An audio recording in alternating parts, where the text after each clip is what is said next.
喂，Hello，大家好，又係我期貨浪人啊，第259次每週獲利傾啊。最舊啦，開始前咧，記得 CLS、Comment、Like 同 Share，同埋訂閱我期貨浪人同埋隔離嘅鐘仔咧，咁有新片就會通知你噶啦。好，今日我哋事不宜遲啦，馬上講翻呢個港期先啦。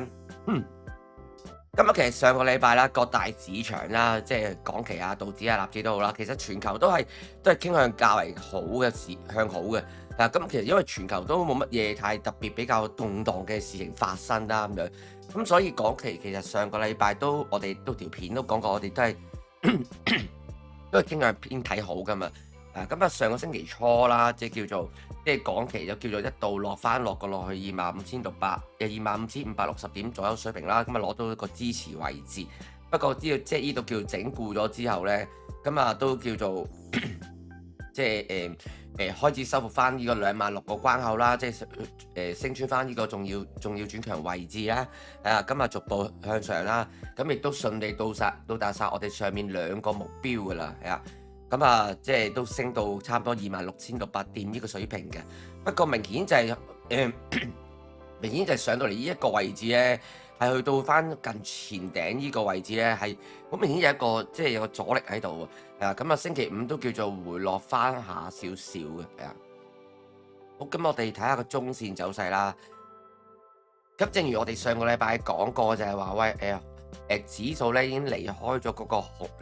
紅區啦，並且已經有機會出現翻反彈嘅。其實都叫我哋走勢都叫我哋預計之中啦。可惜嘅嘢就係佢咧唔可以挑戰殺到入去六區入邊，即係26,800點呢個水平啊。咁只不過喺26,260水平咧就出現咗一個阻力。咁暫時啦，相信估計啦，暫時都係即係會喺呢個中游位置度繼續咧陪多陣，然之後就再向上挑戰26,000啦，同埋26,800呢一個水平咧，就會較為困難翻少少嘅。咁所以就需要去到呢啲位置就可能要整固一下先，我哋睇埋啲位啦。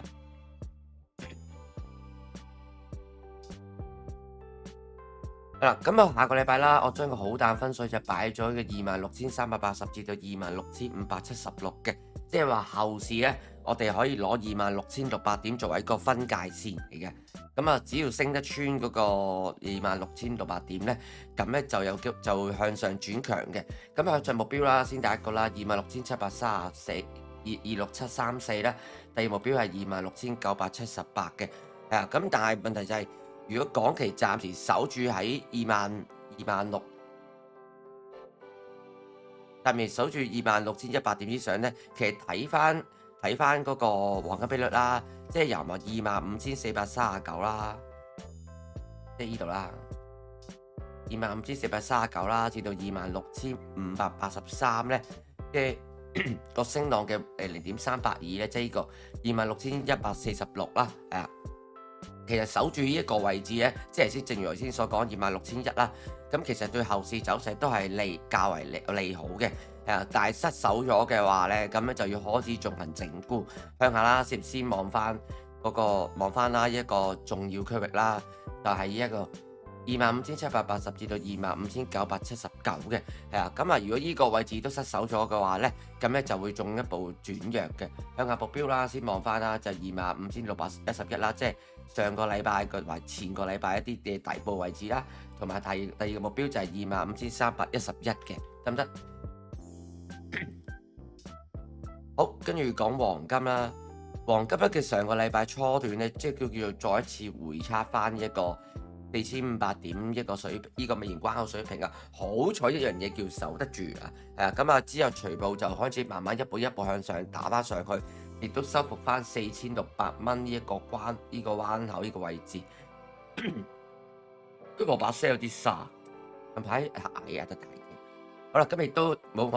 覺，亦都突破咗重要轉強位置4,641一個重要轉強位置，咁就亦都進入翻我哋之前提過咧，我哋之前有提過呢黑框嘅，我哋提過話應該呢一段時間應該呢度要橫行整固下咁樣噶嘛，係咪？係啦，最終咧亦都入翻黑框啦，亦都殺埋上去4,700蚊一個美元水平之上嘅，亦都之前提過啦，即係4,641呢一個位置咧係好重要噶嘛。咁相信咧，即係暫時已經脱離咗危險嘅區域㗎啦，暫時。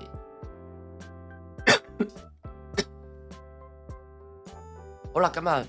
下個禮拜啦，咁我將個好淡分水咧就擺咗呢個4693至到4746嘅，只要企穩啱食滅黃金啊，只要企穩翻4700蚊關口之上咧，其實都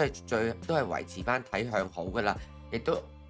向上目標啦。頭先望翻得4776啦，第二目標係4812啊，咁但係問題就係，如果佢再次失守4700蚊呢個關口嘅話咧，即係代表咗上個禮拜呢一陣嘅升勢咧，就有機會完結㗎啦。向下咧先望翻啦個黑框底啊，4641，即係上個禮拜嘅重要轉強位置，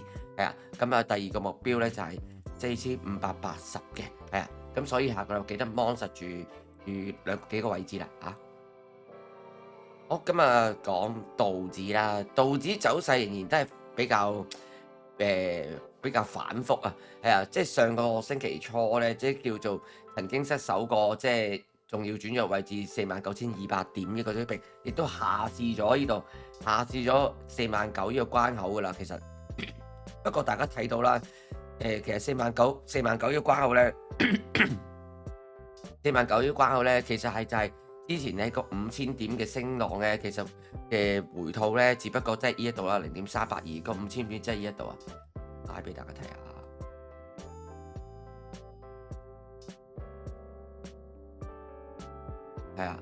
即係呢度，即係由4月尾啊，4月尾嘅低位啦，即係45,052啦，殺到上去呢一度，上個禮拜高位啦，5萬0點啦，即係嘅0.382啦，即係49,000關口位置嚟嘅，咁所以其實暫時都叫做回得叫健康嘅，咁亦都上個禮拜叫做即係亦都創咗個新高啦，就係50,238啦咁樣，咁不過問題就係最終始終都係上禮拜五，始終都係企唔穩5萬點嘅關口，升完都要落翻落下面嘅都咁下個禮拜啦，下個禮拜其實個格局其實同上個禮拜差唔多噶啦，所以我將個好淡分水擺咗同差唔多附近位置，就係49,599至到49,914嘅，同時下面呢呢一度啦，重要支持啦，就係49,265至到49,428啦。咁即係話短線呢，就需要喺繼續啦喺高位度呢個位置呢，繼續呢個大型橫行下，然後等待嗰個突破一方面嘅出現呢，咁就知睇下轉邊啦，咁就咁。但係整體我哋暫時都係偏向嘅。即係做好嘅，咁只要佢企穩49,900點呢個水平嘅話咧，咁咧就繼續挑戰高位噶啦。向上目標啦，先望翻啦50,191啦，即係近住上個禮拜啲位置啊。第二目標就係50,464嘅，咁但係問題，如果佢再次失守翻一個49,265呢一個，即係連一個重要支持區域都失守嘅話咧，咁咧就要下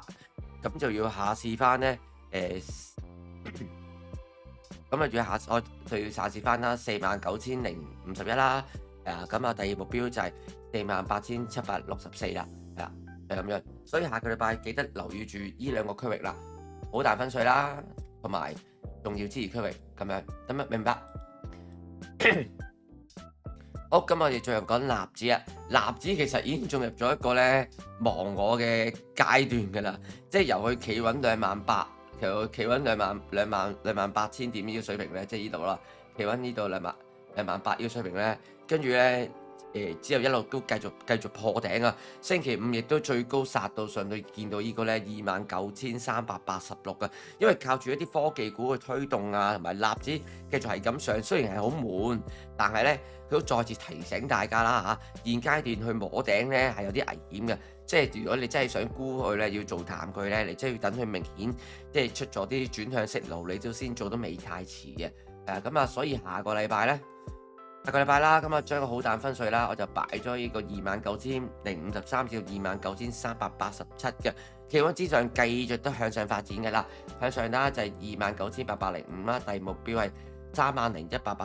嘅，係啊，咁啊當然啦，如果下個禮拜佢跌穿咗29,000呢個水平呢個關口嘅話咧，咁就有機會開始轉弱翻嘅，係啊，咁但係呢個淡倉都仍然都係短打為主啦，咁向下目標第一個啦就係呢個28,789啦，地目標係28,352嘅，咁所以下個禮拜咧比較簡單啲，望住佢好淡分水就得噶啦。好，咁啊。今日分析就係咁多啦，咁啊下個禮拜咧就要暫停1日噶啦，係啊，咁啊冇每週話你傾嘅，不過應該就會轉做 IG 或者文字版噶啦，會放心。好，咁啊今日就係咁多，咁你係咁先係咁，拜拜。